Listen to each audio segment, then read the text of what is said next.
দেখুন বন্ধুরা, কুমড়ো আলুটা খুব ভালো মতো ভাজা হয়ে গেছে। লাল লাল করে এগুলো তেল থেকে তুলে নিচ্ছি। কড়াইটাতে ভাজার সময় যেহেতু পরে লবণ অ্যাড করেছি, এই জন্য কড়াইটা কিছুটা লেগে গেছে কুমড়ো দেওয়ার কারণে। কিন্তু কড়াইটা আর পরিষ্কার করছি না, যেহেতু অনেকটা তেল আছে। এই তেলটাই বাকি রান্নাটা করে নেবো।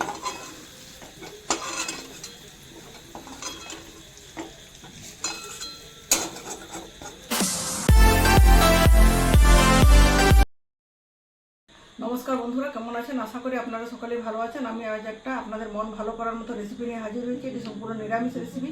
যারা কোনোদিন খাননি, এইভাবে যদি পটল রান্না করা হয় অবশ্যই সকলে আঙুল চেটে খাবে। তো বন্ধুরা, আমি একটা নিরামিষ পটলের রেসিপি আপনাদের সাথে শেয়ার করবো। এর জন্য 500 গ্রাম পটল খুব ভালো মতো করে পরিষ্কার করে ধুয়ে খোসা ছাড়িয়ে কেটে নিয়েছি। কাটার পর পিছনের সাইডগুলো দেখুন, প্রতিটা পটলের একটু করে কাট করে দিয়েছি, যাতে লবণ খুব ভালো মতো ভিতরে যায়। এখানে নিয়েছি 200 গ্রামের মতো আলুটাও কেটে নিয়েছি। আর একটা টমেটো লাগবে রান্নার জন্য। রান্নার একটা বিশেষ মশলা হলো, এখানে নিয়েছি 25 গ্রামের মতো পোস্ত আর 25 গ্রাম চিনি বাদাম। এটা খুব ভালো মতো পেস্ট করে নেবো। আর এই 2টো কাঁচা লঙ্কা, এটা এর সাথে পেস্ট করবো। আর মশলার মধ্যে আছে ধনে গুঁড়ো, লঙ্কার গুঁড়ো, হলুদ গুঁড়ো আর জিরে গুঁড়ো। আর বাকি যে উপকরণগুলো ব্যবহার করবো অবশ্যই রান্না করার সময় আপনারা দেখতে পাবেন। আর রান্নাটা অবশ্যই আমি করবো সাদা তেলে। তো চলুন বন্ধুরা, আমি রেসিপিটি শুরু করছি।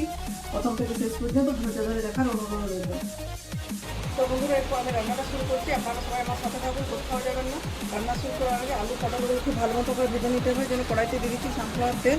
তেলটা গরম হয়েছে, গরম তেলে পটলগুলো প্রথমে ভেজে নিচ্ছি, তারপর আলুগুলো ভাজবো। আমি এগুলো লবণ হলুদ মাখাই নিই ভাজার আগে, কিছুটা আগে ভেজে নিই, তারপর লবণ আর হলুদ অ্যাড করবো।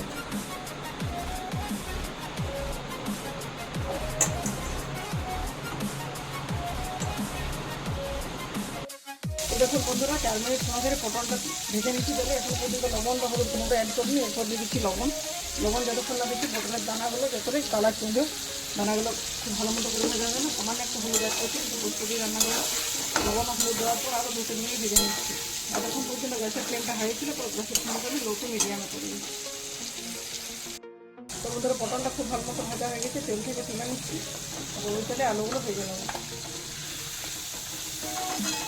পটলটা প্রথম হাই হিটে ভেজে করে, পটলের মধ্যে প্রচুর পরিমাণে জল থাকে। আলুটা প্রথমে থেকে লো টু মিডিয়াম হিটে ভাজবো।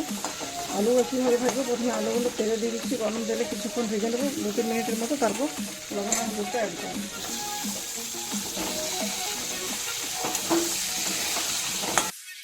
তো বন্ধুরা, দেখুন আলুটা অনেকটা ভাজা হয়ে গেছে, লাল লাল করে ভেজে নিচ্ছি। কিন্তু আলুটা পুরোপুরি সিদ্ধ হয়ে আরও তাড়াতাড়ি ভাজা হয়, সেখানে দিয়ে দিচ্ছি লবণ।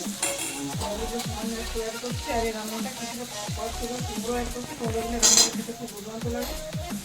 দিয়ে আরও 2-2.5 মিনিটের মতো ভেজে নিচ্ছি।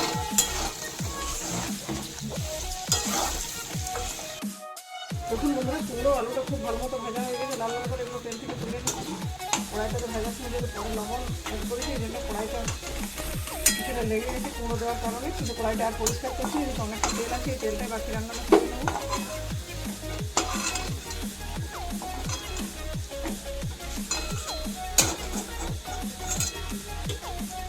তেলের মধ্যে দিচ্ছি 2টো শুকনো লঙ্কার ফোড়ন আর কিছুটা কালো জিরে।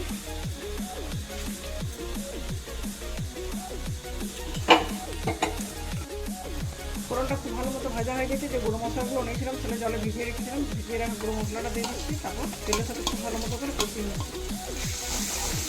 প্লেটটা দিয়ে একটু জল আসবে।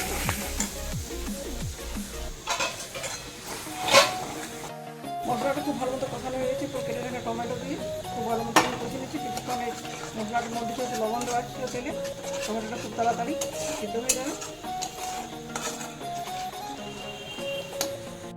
দেখুন বন্ধুরা, টমেটোটা সিদ্ধ হয়ে গেছে। টমেটোর সাথে মশলাটা আরেকবার খুব ভালো মতো করে কষিয়ে নিয়েছি। এরপর পোস্ত, চিনাবাদাম আর 2টো কাঁচা লঙ্কা দিয়ে যে পেস্ট বানিয়েছিলাম, সেই পেস্টটা দিয়ে একদম লো হিটে 2 মিনিটের মতো কষিয়ে নিচ্ছি। কষাতেই যে মিক্সির বাটিতে মশলাটা বেটেছিলাম, বাটিটা ধুয়ে হাফ কাপের মতো জলও অ্যাড করবো। দেখুন মশলাটা কষিয়ে নিচ্ছি। মিক্সির বাটিটা ধুয়ে হাফ কাপের মতো জলটা অ্যাড করে দিচ্ছি। আর দিয়ে দিচ্ছি হাফ কাপ গরুর দুধ। এটা ফুটিয়ে ঠান্ডা করে নিয়েছি। সবটা খুব ভালো মতো মিক্স করে নিচ্ছি। স্বাদের ব্যালেন্সের জন্য এখানে যে নিরামিষ রান্না অ্যাড করছি এই চামচের 1 চামচের মতো চিনি।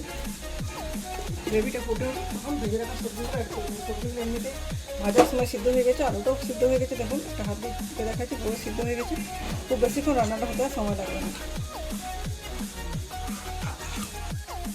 এরপর ফুটন্ত গ্রেভির মধ্যে ভেজে রাখা সবজিগুলো দিয়ে 5 মিনিটের মতো সিমে রেখে দিচ্ছি। তার মধ্যে রান্নাটা কমপ্লিট হয়ে যাবে।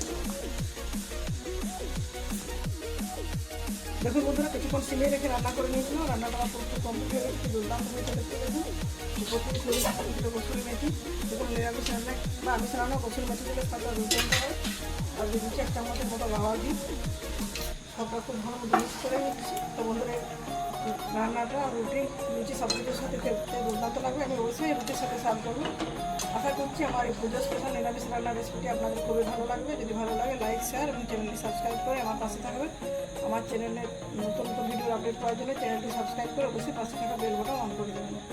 আজকের মতো এই পর্যন্ত। পরের দিন দেখা হবে নতুন কোনো রেসিপির সাথে। ভালো থাকুন, সুস্থ থাকুন, সুরক্ষিত থাকুন। ধন্যবাদ।